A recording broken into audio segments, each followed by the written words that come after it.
My name is Amanda, 38 years old and a single mom to my amazing 15-year-old daughter, Hannah.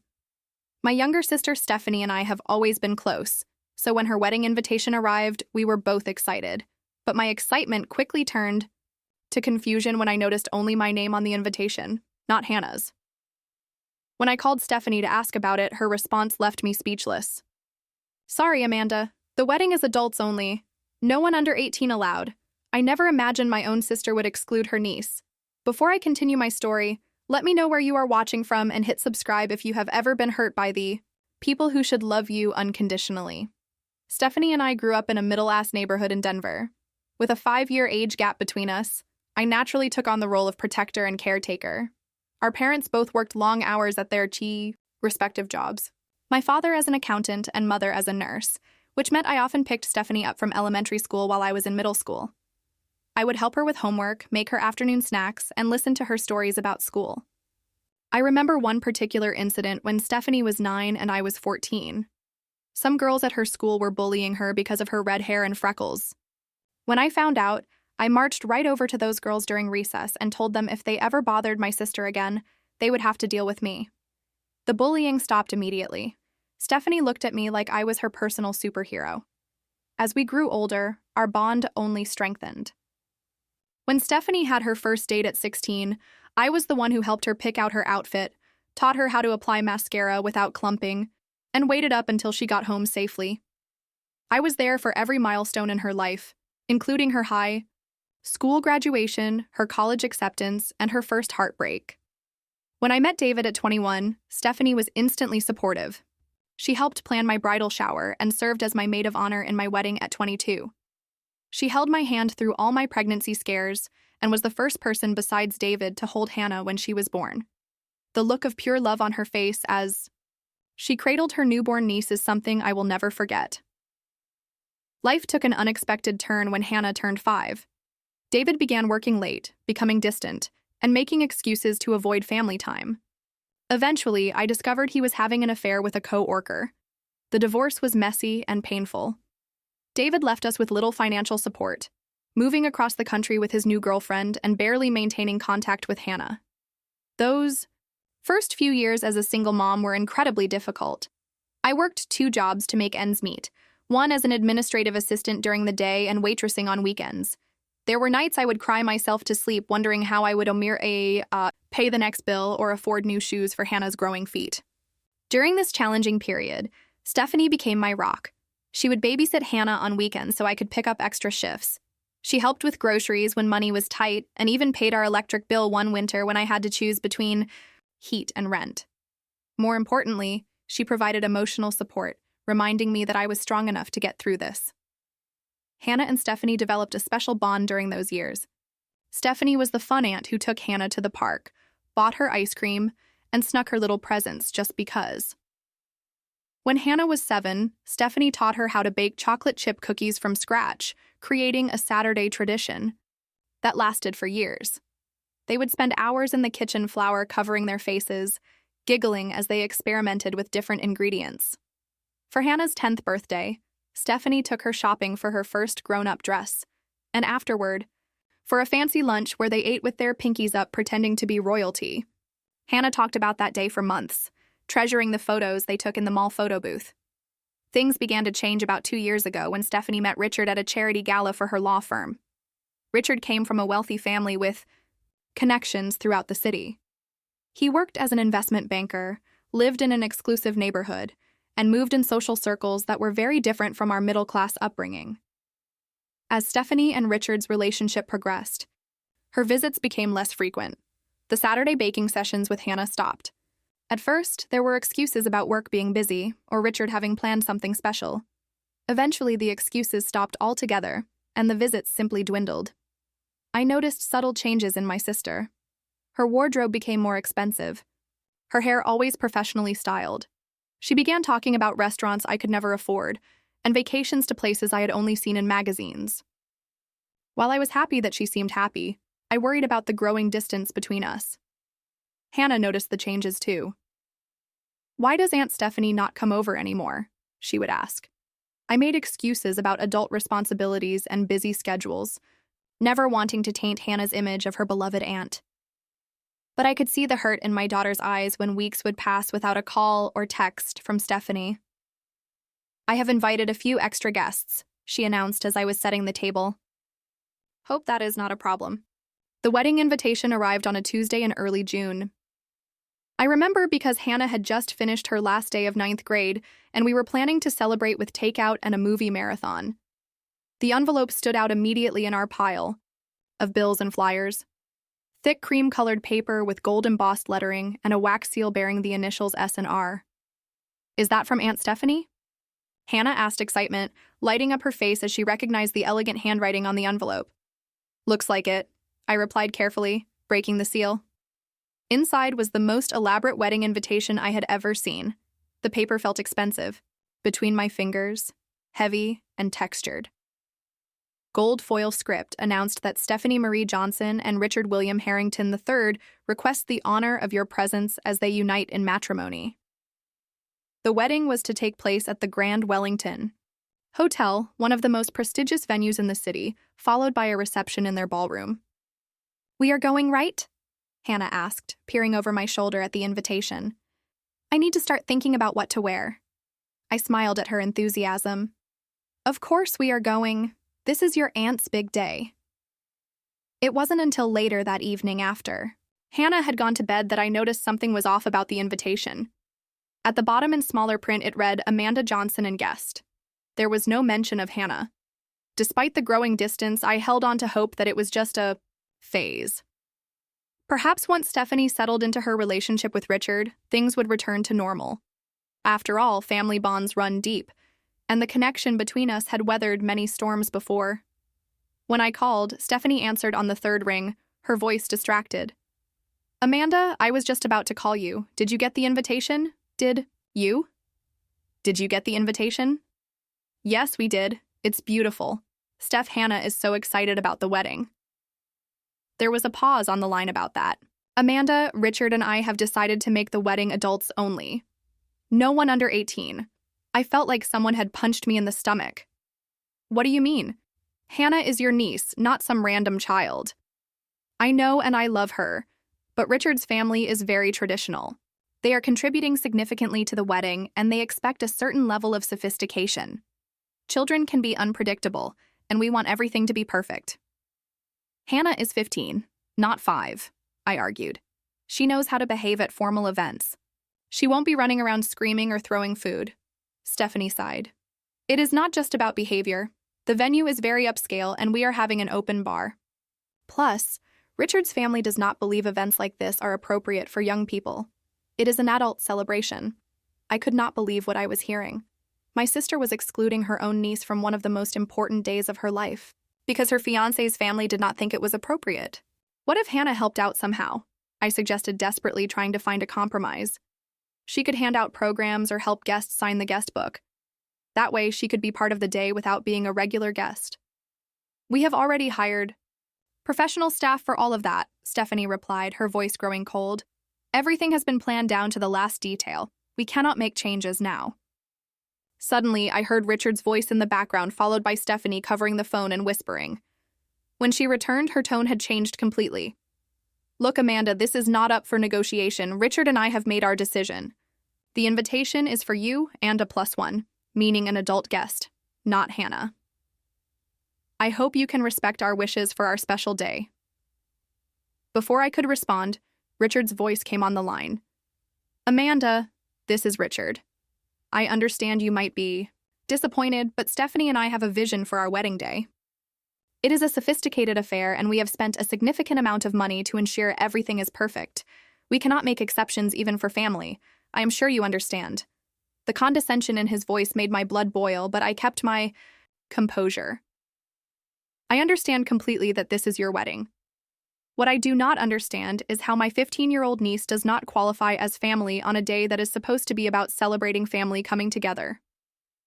"Well," Richard said clearly, annoyed, "that is your perspective. Ours differs. The invitation stands as written. We hope to see you there." With that, he handed the phone back to Stephanie, who quickly said she had to go and ended the call.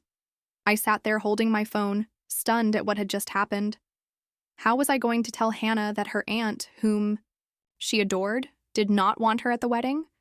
How could I explain that she was being excluded because she was not considered sophisticated enough? And the thought of the disappointment on her face made my heart ache. This was not just about missing a party. This was about being rejected by family, being told, "You are not good enough." It was a feeling I knew all too well from my own childhood. And I had always sworn Hannah would never experience that kind of pain. After the phone call with Stephanie and Richard, I sat at our kitchen table for nearly an hour, my emotions swirling like a tornado. Anger at my sister for allowing this to happen, hurt that she would choose her new life over her family, worry about how this would affect Hannah, and beneath it all, a deep sadness that the sister I had grown up with, the one who had stood by me through my darkest days, seemed to have disappeared. I considered my options carefully. I could attend the wedding alone, leaving Hannah behind and pretend everything was fine. I could try to reason with Stephanie again, perhaps involving our parents to mediate, or I could take a stand and refuse to attend a celebration that excluded my daughter. The next morning, Hannah bounded into the kitchen, her phone in hand. "Mom, Aunt Stephanie's wedding is going to be so fancy. I was looking at pictures of the hotel online. They have chandeliers that are like bigger than our living room." My heart sank. I had hoped to have more time to figure out how to break the news, but it was clear I needed to have this conversation now. "Honey, sit down for a minute. I need to talk to you about something." Hannah's smile faltered as she sat across from me at the table. "What is it? Is something wrong?" I took a deep breath. "I called Aunt Stephanie yesterday about the wedding invitation. There is something you need to know." I tried to explain the situation as gently as possible without vilifying Stephanie or Richard. I told her about the adults-only policy and how unfortunately that meant she would not be able to attend. Hannah's face fell, but she quickly tried to mask her disappointment. "Oh, well, that is okay. I guess it is their wedding, so they get to decide." "Are you sure you are okay with this?"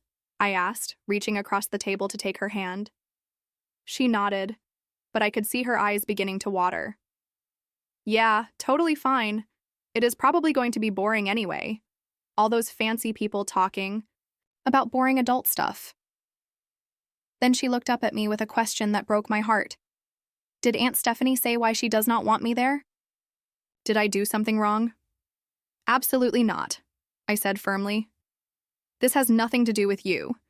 It is about Richard's family and their ideas about what a wedding should be like. Aunt Stephanie loves you very much."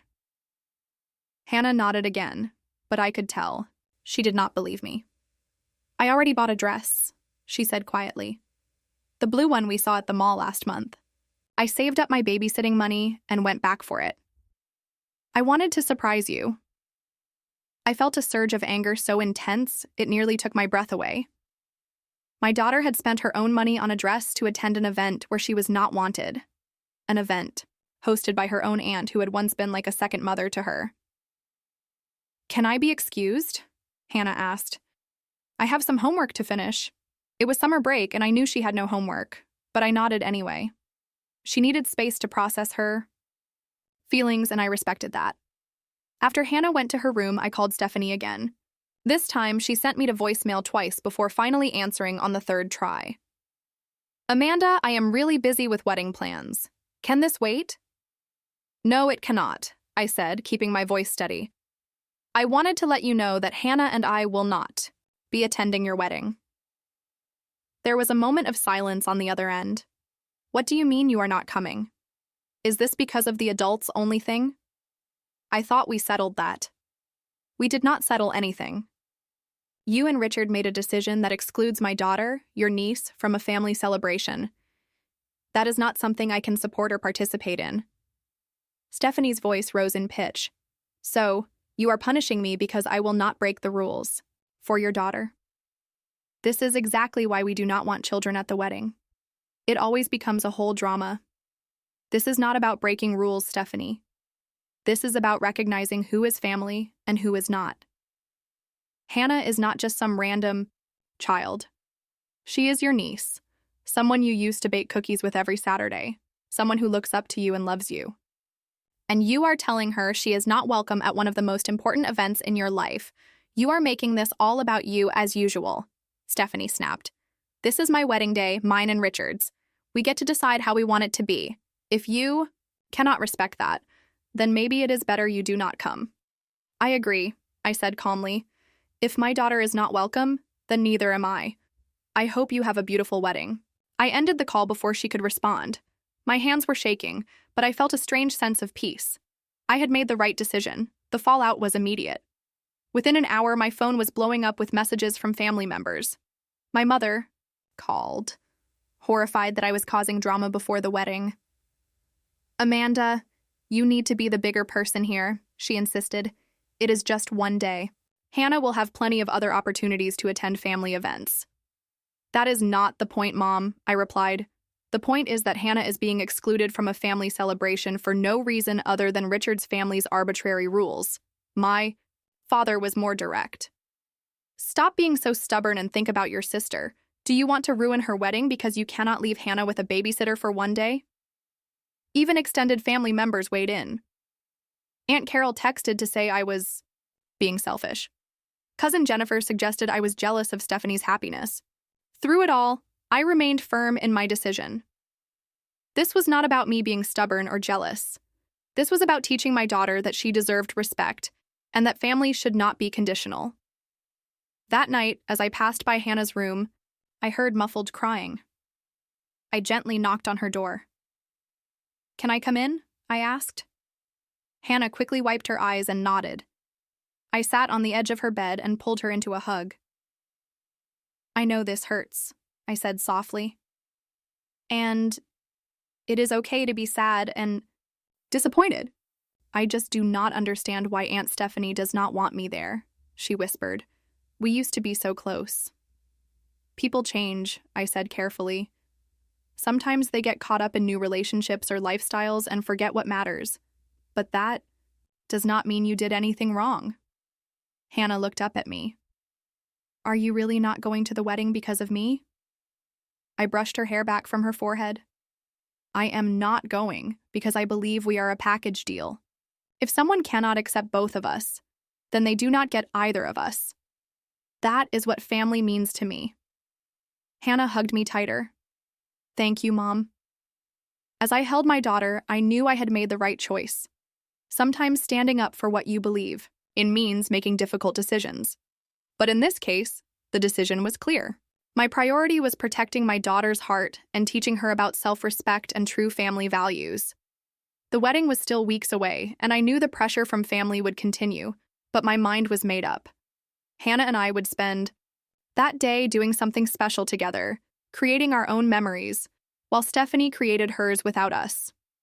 The day of Stephanie's wedding arrived with perfect weather. Bright blue skies, not a cloud in sight, and a gentle breeze. The kind of day brides dream about. As I looked out our kitchen window that morning, I felt a pang of sadness. Despite everything, part of me still wished I could be there to see my little sister walk down the aisle. "So, what are we doing today?" Hannah asked, joining me at the fall breakfast table. She was trying to sound casual, but I could tell she was making an effort to appear upbeat. "I was thinking we could have our own special day," I replied, pouring her a glass of orange juice. "How about we start with that new Marvel movie you have been wanting to see, then lunch at Cheesecake Factory, and afterward we could hit the mall. I think we both deserve some retail therapy." Hannah's face brightened. "Really? That sounds awesome. We spent the morning at the theater losing ourselves in the action and adventure on screen." Hannah seemed genuinely happy, laughing at the funny parts and gripping my hand during the tense scenes. For a few hours, we both forgot about the wedding. After the movie, as we were enjoying our lunch, my phone started buzzing with texts. I tried to ignore it, but they kept coming. "Is that about the wedding?" Hannah asked, noticing my distraction. I nodded quickly, scanning the messages. They were from various family members and friends who were at the ceremony. "Your aunt looked beautiful," my cousin Brenda had written, attaching a photo of Stephanie in her wedding dress. She did look stunning, radiant in an ivory gown that probably cost more than my monthly salary. "Stephanie keeps looking for you." Another message read, "She seems sad. You are not here." And from my mother, "The ceremony was beautiful. Richard's family is very impressive. It is not too late to come to the reception." I put my phone away, determined not to let it ruin our day. Just updates from the wedding, I told Hannah. Nothing important. You can tell me, Mom, Hannah said. I am not a baby. I know today is hard for you too. Sometimes I forgot how perceptive my daughter was. You are right, I admitted. Today is difficult, but I am exactly where I want to be, with the person who matters most to me. Hannah smiled and we continued our lunch, sharing a slice of cheesecake for dessert before heading to the mall. As promised, we indulged in some retail therapy buying, matching mother-daughter bracelets, and a new pair of sneakers for Hannah. By the time we returned home that evening, my phone had accumulated dozens more messages and several missed calls. The wedding was over and the fallout was beginning. My mother called as soon as we walked through the door. Amanda, how could you do this to your sister? She was looking for you all day. Richard's family kept asking where her sister was and she had to make excuses. Mom, we have been through this. I sighed. Stephanie made her choice and I made mine. You are being childish, my mother snapped. This was the most important day of her life and you ruined it because of your pride.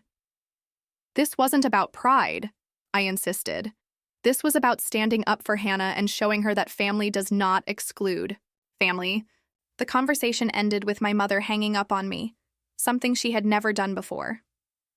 Over the next few days, the division in our family became increasingly apparent. My father, always the peacekeeper, tried to stay neutral but clearly sided with Stephanie in his gentle suggestions that I should have been more understanding. My mother was openly angry, sending passive-aggressive texts about family loyalty and selfishness. Interestingly, not everyone was against us. My grandmother, usually quiet and non-confrontational, called to say she was proud of me. That Richard has changed your sister, she said in her soft, wavering voice. The Stephanie I know would never have excluded Hannah. You did the right thing showing your daughter she comes first. A few cousins and friends also reached out with support, some confessing they thought the adults' only rule was ridiculous, especially when it came to immediate family. Meanwhile, Stephanie and Richard were enjoying a tow honeymoon in Italy. Her social media was filled with pictures of them drinking wine in Tuscany, riding gondolas in Venice, and posing in designer clothes against Mediterranean backdrops. There was no mention of the wedding drama or any acknowledgement that her sister and niece had been absent from her big day. Friends who attended the wedding told me it had been extravagant beyond belief. Ice sculptures, a 10-piece band, 5-course meal, and champagne that flowed like water. Richard's family owed money. From the East Coast had spared no expense in showcasing their wealth and status. It was beautiful, my friend Lisa told me over coffee, but honestly, it did not feel like Stephanie. It felt like a show for Richard's family and business associates. Half the guests were people I had never seen before, older couples in expensive clothes who barely smiled. Another friend mentioned that she had overheard Richard's mother commenting on Stephanie's family. She called your parents quaint, she reported uncomfortably. And she seemed surprised that Stephanie had turned out so well coming from her background. These reports only confirmed what I had suspected. Stephanie was being absorbed into Richard's world, a world where image and status mattered more than genuine connections. A world where a 15-year-old niece could be excluded from a wedding because she did not fit the sophisticated image they wanted to project. As the weeks passed, the tension in our family remained. Sunday dinners at my parents' house, once a regular tradition, became awkward affairs that I often found excuses to miss. My mother would mention Stephanie and Richard constantly updating everyone on their fabulous new life while giving me pointed looks. Hannah, for her part, seemed to bounce back from the hurt more quickly than I did. Teenagers have a remarkable resilience, and she was soon caught up in summer activities and friends. But occasionally, I would notice her scrolling through old photos of her and Stephanie on her phone, a wistful expression on her face. 2 months after the wedding, Stephanie and Richard moved into a new house in an exclusive neighborhood across town. I learned about it not from my sister, but from my mother, who could not stop talking about the 5-bedroomed room, 6B mansion with a pool and home theater. They are having a housewarming party next month, my mother informed me during one of our increasingly rare phone conversations. Very exclusive, only 50 people. But Stephanie said you are invited, of course. Will Hannah be welcome at this event? I asked, already knowing the answer. My mother's hesitation told me everything I needed to know. Well, it is an evening cocktail party. Very sophisticated, not really appropriate for someone Hannah's age, i.e. thank you, but we will have to decline. I replied. And so the pattern was established. Life continued with a new normal. Stephanie, in her wealthy bubble with Richard, me, and Hannah, in our modest but happy home, and a growing chasm between the two worlds. Family gatherings became diplomatic negotiations with everyone walking on eggshells. As fall turned to winter, and the holiday season approached, I wondered how we would navigate the traditional family Christmas celebration. Would this be the first year Hannah and I spent Christmas alone? Or would the spirit of the season finally bring some healing to our fractured family? The Johnson family Christmas had always been a big deal in our household. For as long as I could remember, the entire extended family gathered at my parents' house on Christmas Eve for a traditional dinner gift exchange and celebration that often lasted well into the night. My mother would spend weeks preparing decorating every inch of the house with garlands, nutcrackers, and the family heirloom ornaments that had been passed down for generations. My father would string thousands of lights outside, determined each year to outdo the neighbors. And Hannah and I had always been in charge of the Christmas tree, carefully arranging ornaments and reminiscing about the stories behind each one. As December approached, I wondered if this year would be different. Would Stephanie and Richard even attend a family gathering that might not meet their new standards of sophistication? And if they did come, would Hannah once again be made to feel unwelcome? My questions were answered on the first Sunday of December when my mother called. Her voice was tentative, lacking the usual confidence when she announced, "Your father and I are planning Christmas Eve as usual this year. We really hope you and Hannah will come." "Will Stephanie and Richard be there?" I asked directly. "Yes," she admitted. "They have confirmed they will attend. And Amanda, I really need you to make an effort this time. It is Christmas, for goodness sake. Can we please put aside all this wedding business and just be a family again?" I closed my eyes, feeling the weight of family expectations pressing down on me. "Mom, I have no problem being civil to Stephanie and Richard, but I need to know that Hannah will be treated with respect. I will not put her through another rejection." "Of course she will be treated with respect," my mother insisted. "It is Christmas. Everyone is welcome at Christmas." "That is not what I asked," I pressed. "I need to know that Stephanie and Richard acknowledge they hurt Hannah and that they will make an effort to make amends." My mother sighed heavily. "Amanda, you are asking for too much. Stephanie does not feel she did anything wrong regarding the wedding. It was their special day and they had the right to plan it as they wished. And I have the right to protect my daughter," I countered. "No one is asking you not to protect Hannah," my mother said, frustration evident in her voice. "But carrying this grudge is not healthy for anyone, especially not Hannah. Do you want her to grow up thinking that family relationships can be discarded over one disagreement?" She had a point, though. I was reluctant to admit it. Was I using Hannah as an excuse to avoid dealing with my own hurt feelings about Stephanie's changes? Was I making things worse by keeping Hannah away from family gatherings? "I will think about it," I finally said. "But I need to talk to Hannah first. This has to be her decision, too." After hanging up, I found Hannah in her room, textbooks spread across her bed as she worked on a science project. "Hey, sweetheart," I said, sitting on the edge of her bed. "Can we talk for a minute?" She looked up from her work. "Sure, what is up?" "Grandma called about Christmas Eve. They are doing the usual family gathering at their house. Aunt Stephanie and Richard will be there." Hannah's expression was unreadable. "Oh, are we going? That is what I wanted to talk to you about. I think this should be your decision. If you are not comfortable going, we can start our own Christmas tradition this year. Maybe go skiing for the weekend or take a trip to visit Aunt Judy in California." Hannah was quiet for a moment, considering the options. Will Aunt Stephanie even want me there after the whole wedding thing? "Grandma says everyone is welcome," I replied carefully. "But I understand if you are hesitant." "I do not want to cause drama," Hannah said, picking at a loose thread on her comforter. "But I also do not want to miss Christmas with Grandma and Grandpa. And I miss Aunt Stephanie, even if she has been weird lately." My heart ached at her words. Despite everything, Hannah still loved her aunt and wanted that relationship back. "What if we go but have a backup plan?" I suggested if things get uncomfortable, We can leave early and catch a late movie or something. Hannah nodded slowly. Okay. I think I want to go, but can we practice what to say if Richard is mean again? Absolutely, I agreed. We will come up with some polite but firm responses. And remember, we are a team. If at any point you want to leave, just give me the signal and we are out of there. Over. The next few weeks, as Christmas approached, I found myself increasingly anxious about the upcoming family gathering. My father called twice to remind me to keep the peace and think of the family. My mother sent detailed texts about the menu, seating arrangements, and gift exchange, as if focusing on logistics could somehow erase the underlying tension. Meanwhile, I was formulating a plan of my own. If we were going to attend this Christmas celebration, I wanted it to be meaningful. I wanted to make a statement not with confrontation or anger, but with something more powerful, something that might finally break through the wall Stephanie had built around herself. I spent evenings after Hannah went to bed working on a special project, gathering materials and memories from years past. It was therapeutic in a way, revisiting happier times and remembering the sister Stephanie used to be.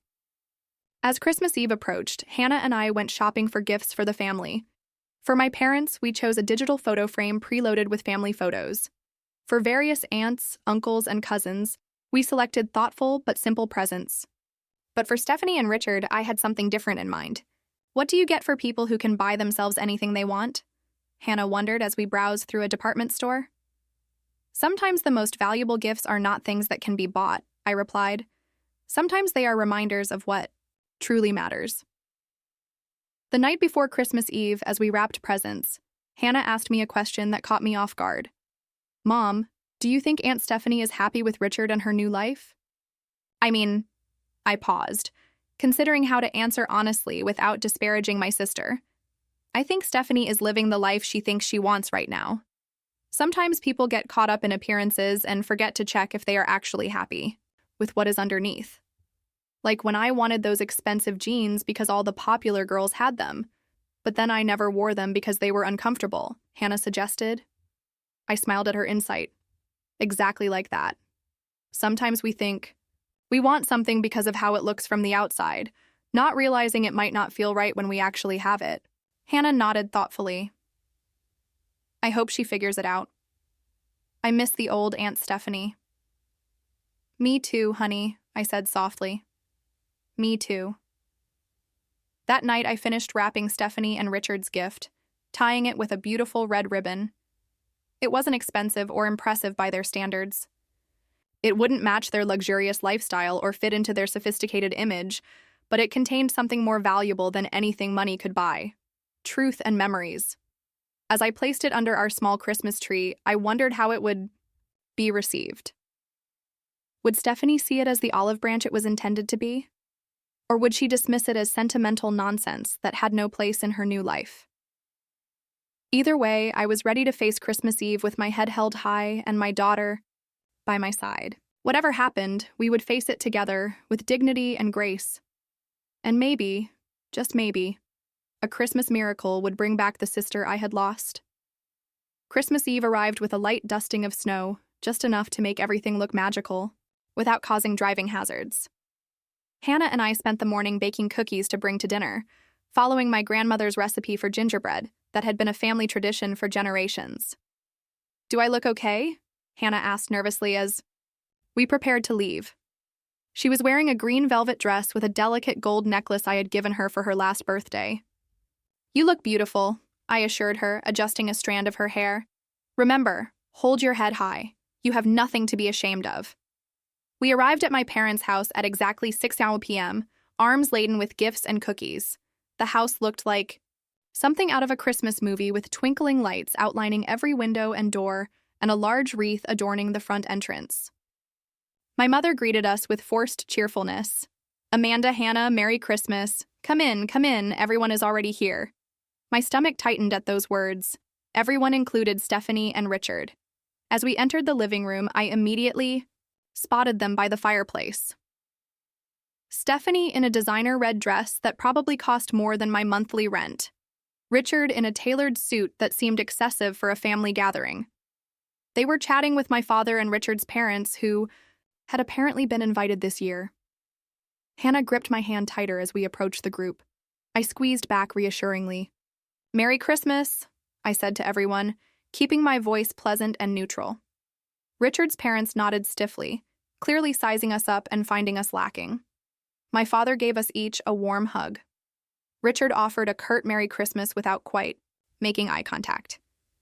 Stephanie hesitated for a moment before stepping forward to hug me briefly. "Glad you could make it," she said, her voice not quite matching her words. Then she turned to Hannah with an awkward smile. "Hey, Hannah, you have grown since I last saw you." "Hey, Stephanie," Hannah replied politely. "Merry Christmas." An uncomfortable silence fell over the group until my mother announced dinner was ready. We moved to the dining room where the table had been extended to accommodate all 15 guests. I noticed immediately that Hannah and I had been seated at the opposite end of the table from Stephanie and Richard, with Richard's parents given the places of honor near my parents. The message was clear. The new social hierarchy in our family had Stephanie and her in-laws at the top, with Hannah and me at the bottom. Dinner was a tense affair, with conversation flowing awkwardly around sensitive topics. My mother fawned over Richard's mother, complimenting everything from her jewelry to her charity work. My father talked business with Richard, and his father nodding impressed at every mention of million-dollar deals and exclusive golf clubs. Halfway through the meal, Richard cleared his throat and raised his glass. "I would like to propose a toast," he announced, his voice carrying that unmistakable tone of someone accustomed to being listened to new family traditions and exciting news. Everyone raised their glasses expectantly. "Stephanie and I are pleased to announce that we have been accepted as members at the Hillrest Country Club," he declared proudly. "And more importantly, we have just put a deposit down on a vacation home in Aspen. We hope to host many family gatherings there in the future." Murmurs of congratulations circulated around the table. My mother looked ecstatic, already imagining herself telling her friends about her daughter's vacation home.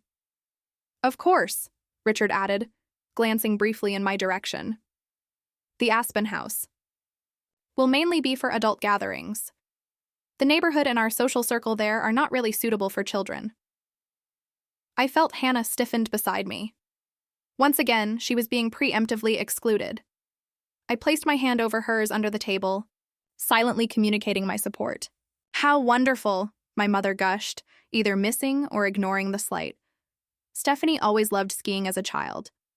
"Actually," Stephanie interjected, looking uncomfortable for the first time that evening, "I was thinking we could host Easter there next year for everyone." She glanced at Hannah briefly before looking away. "We will see," Richard replied dismissively. "Depends on our schedule and the renovations." The conversation moved on to Richard's recent business success and his parents' upcoming cruise. Hannah remained quiet throughout the meal, pushing food around her plate more than eating it. I could see she was trying hard to maintain her composure in a situation where she clearly felt unwelcome. After dinner, we moved back to the living room for the gift exchange. This was always my favorite part of Christmas Eve when I was growing up. Everyone would sit in a circle and we would take turns opening presents. Each gift met with genuine excitement and gratitude, no matter how small or inexpensive. Tonight, however, the gift exchange felt more like a competition. Richard's parents presented Stephanie and Richard with a small envelope that, based on Stephanie's reaction, contained something extremely valuable. Richard gave Stephanie a diamond bracelet that elicited gasps from my mother. My parents gave them a crystal vase that my mother repeatedly mentioned was from that exclusive shop downtown. When it came time for Hannah and me to open our gifts, they were nice but clearly less expensive. Richard's parents had given us each a generic scarf with the price tag still attached, showing they had spent exactly $50 each, probably the minimum they considered acceptable. Stephanie and Richard's gift to us was a gift card to a department store. Again, nice but impersonal. Throughout it all, Hannah maintained her grace, thanking everyone sincerely for their gifts, even those who had clearly put little thought into them. Finally, it was time for our gifts to be opened. My parents were genuinely touched by the digital photo frame, especially when they saw we had loaded it with family photos going back decades. Then it was Stephanie and Richard's turn to open our gift. I handed Stephanie the carefully wrapped package, our eyes meeting briefly as she took it. "It is not much," I said quietly, "but I hope it means something to you." Stephanie unwrapped the gift, slowly revealing a handcrafted photo album bound in soft leather. The cover read, "Family Memories" in simple gold lettering. "Open it," I encouraged as she looked at me questioningly. As Stephanie opened the album, her expression changed from polite interest to surprise. The first page contained a photo of her as a newborn with me at 5 years old, holding her carefully in my arms, looking down at her with pure adoration. The next pages chronicled our childhood together. Stephanie's first steps with me holding her hands, the two of us in matching Easter dresses, me helping her ride a bike without training wheels, us building sand castles at the beach. Then came the photos of Stephanie with Hannah as a baby. Stephanie cradling her newborn niece in the hospital.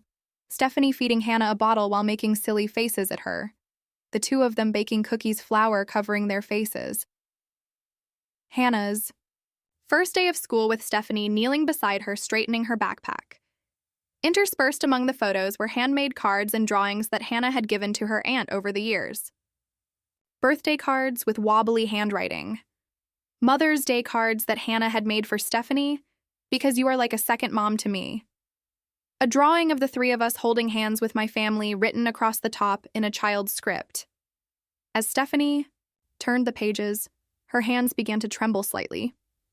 Richard looked increasingly uncomfortable, shifting in his seat and checking his watch. His parents exchanged disapproving glances, clearly finding the emotional display distasteful.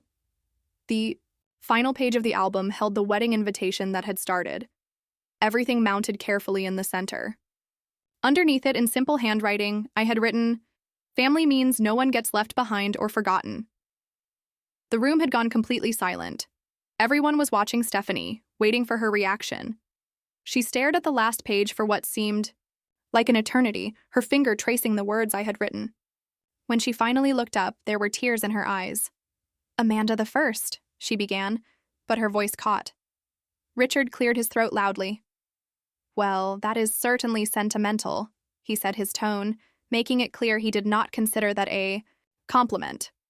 "Stephanie, perhaps we should get going soon. We have that brunch tomorrow with the Hendersons." But Stephanie wasn't listening to him. She was looking at Hannah now, who was watching her aunt with a mixture of hope and apprehension. "Hannah," Stephanie said softly, "do you want to come see the rest of the pictures? There are some here I had forgotten about." Hannah hesitated, looking at me for guidance. I nodded encouragingly, and she moved to sit beside her aunt on the couch. As they looked through the album together, Stephanie began sharing stories about the photos. "This was the time we tried to make a cake for your mom's birthday and ended up with batter all over the kitchen, remember? And this was your first ballet recital. You were so nervous, but you did perfectly." Hannah smiled genuine happiness, lighting up her face for the first time that evening. "I remember. You brought me those pink roses afterward and told me I was the best dancer there, even though I totally messed up the spin part. For a moment, it was like the old Stephanie had returned. The one who valued family above all else. The one who saw Hannah as a precious part of her life, not an inconvenience to be excluded." Richard watched this interaction with growing impatience. "Stephanie," he said sharply, "it is getting late." Stephanie looked up at him, and I saw something in her expression I hadn't seen before. Resistance. "Just a few more minutes, Richard. I haven't seen these photos in years." Richard's jaw tightened, but he said nothing more.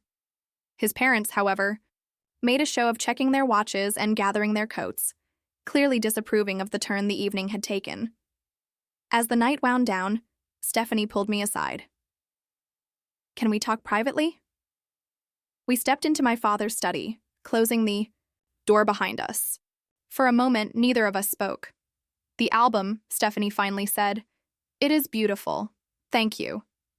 "You are welcome," I replied. "I wanted to remind you of who we used to be, who we still can be." Stephanie's eyes filled with tears again. "I know I have been different since meeting Richard. His world is so demanding. There are expectations I never had to deal with before. But at what cost, Steph?" I asked gently. "You excluded your own niece from your wedding, a niece you used to love like your own daughter. Is fitting into Richard's world worth losing who you really are?" She looked down, unable to meet my eyes. "Richard's family is very traditional. They have certain ideas about how things should be done, and Richard, he can be difficult when he does not get his way." I felt a chill at her words. Stephanie, are you happy? Truly happy. She didn't answer immediately, which was an answer in itself. I have everything I thought I wanted, she finally said. The beautiful house, the successful husband, the social status. But when I saw those pictures tonight, her voice trailed off. It is not too late, I told her. Hannah still loves you. She misses her aunt, the one who used to bake cookies with her and take her shopping and tell her she could be anything she wanted to be. Stephanie wiped away a tear. I have made such a mess of things. I do not know how to fix it. Start by being the Stephanie in those photos again. I suggested the one who knew that family means everyone, not just the convenient or socially acceptable parts. She nodded slowly. I will try. I promise I will try. As we rejoined the others, I noticed Richard watching us suspiciously. He knew something had shifted, though he couldn't quite identify what it was. When it was time to leave, Stephanie hugged Hannah tightly. I have missed you, she whispered loud enough that I could hear. Can we have lunch next week, just the two of us, like we used to?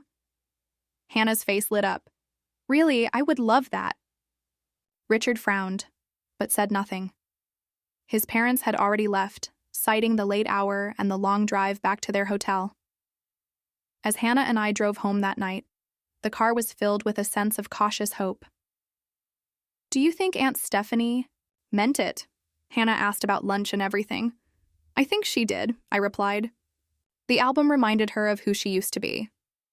Sometimes people just need a gentle nudge to find their way back to themselves.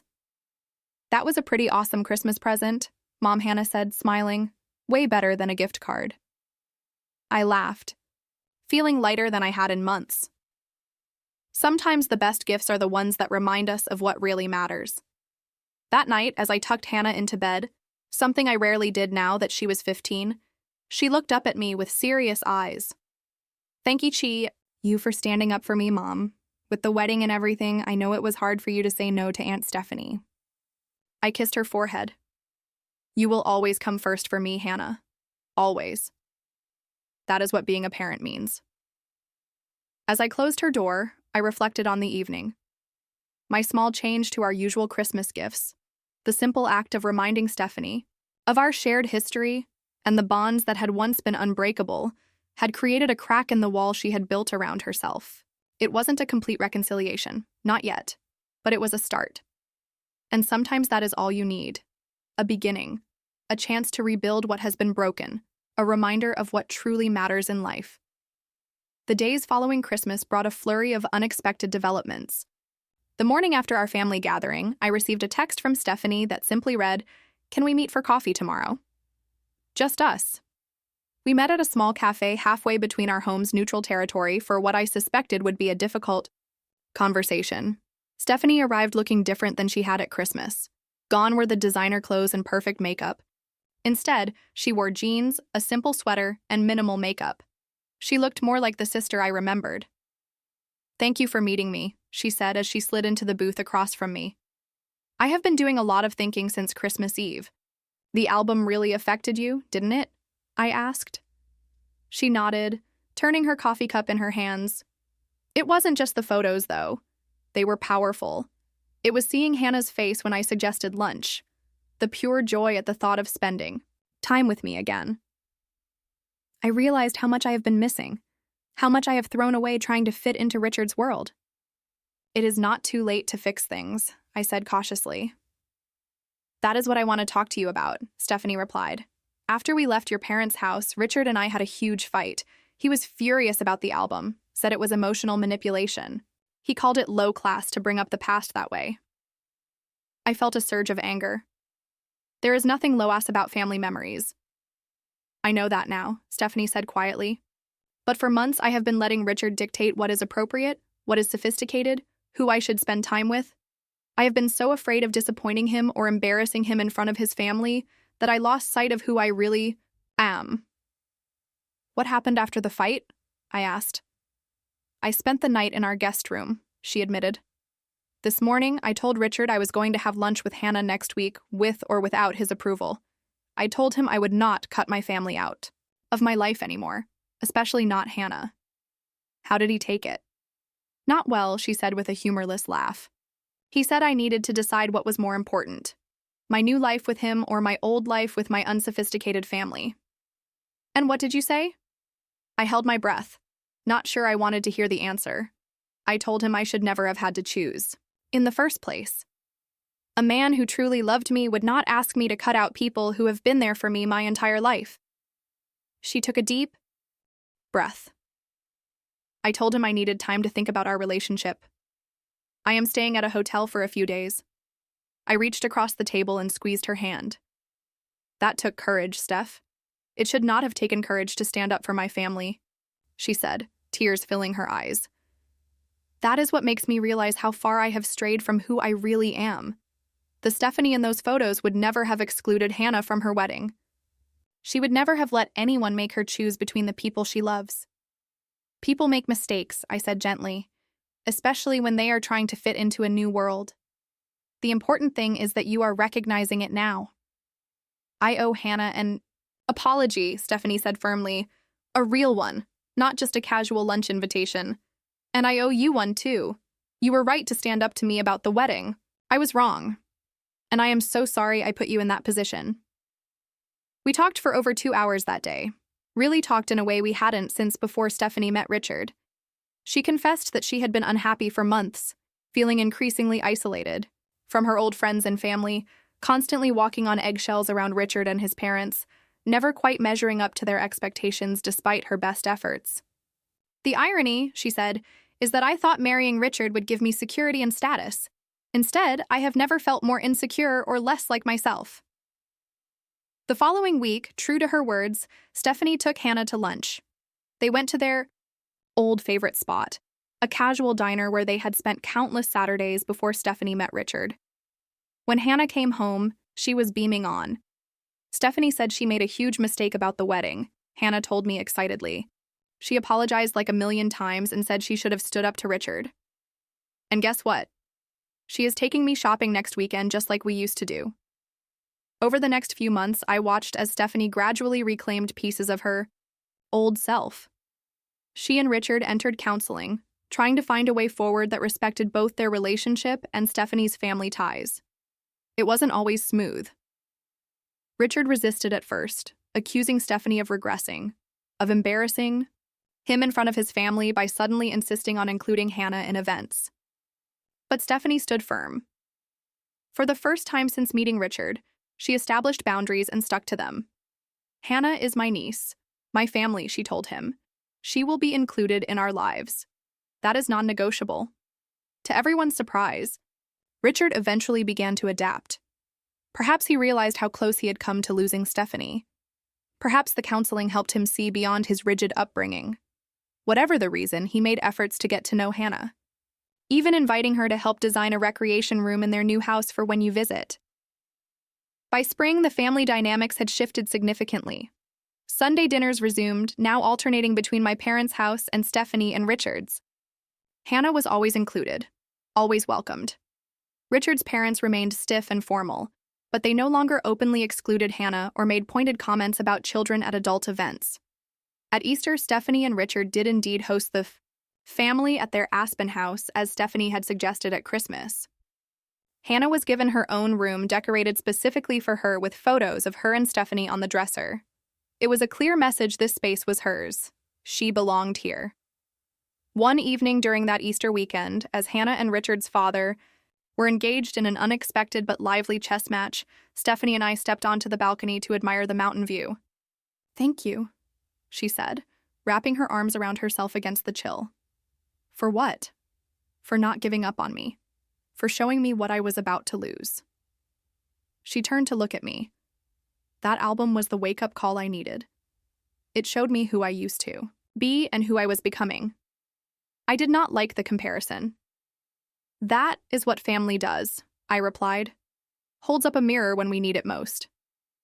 "I almost lost everything that really matters," Stephanie said quietly, trying to gain things that don't. As we stood there watching the sun set behind the mountains, I reflected on everything that had happened since that wedding invitation arrived last June. The hurt, the anger, the broken relationships, and now the healing. I had made a difficult choice to stand up for what I believed was right, to show my daughter that she deserved respect and inclusion, especially from family. It had been painful and lonely at times, but standing firm in that conviction had ultimately led to something better than mere reconciliation. It had led to growth and understanding for all of us. Stephanie had learned that true happiness comes not from social status or material possessions, but from authentic connections with the people who love you for who you really are. Hannah had learned that sometimes standing up for yourself means facing rejection and disappointment, but that self-respect is worth the temporary pain. And I had learned that sometimes the most powerful way to change a situation is not through angry confrontation, but through a gentle reminder of what truly matters. As we rejoined the others inside, I watched Hannah laugh at something Richard said, saw the genuine smile on Stephanie's face as she observed them getting along, and felt a sense of peace settle over me. Sometimes the hardest choices lead to the most beautiful outcomes. Sometimes standing your ground is the greatest gift you can give, not just to yourself, but to everyone involved. And sometimes a simple photo album can bridge the gap between who we have become and who we truly are. In the end, family is not about perfect harmony or always agreeing. It is about loving each other through the disagreements, standing up for what is right, even when it is difficult, and finding your way back to each other when you have lost your way. Have you ever had to make a difficult decision to protect someone you love? How did you handle family conflicts that seemed impossible to resolve? I would love to hear your stories in the comments below. And if this story resonated with you, please hit that like button and subscribe to hear more real life experiences. Thank you for listening to my story, and remember, sometimes the smallest actions can create the biggest changes in the hearts of those we love.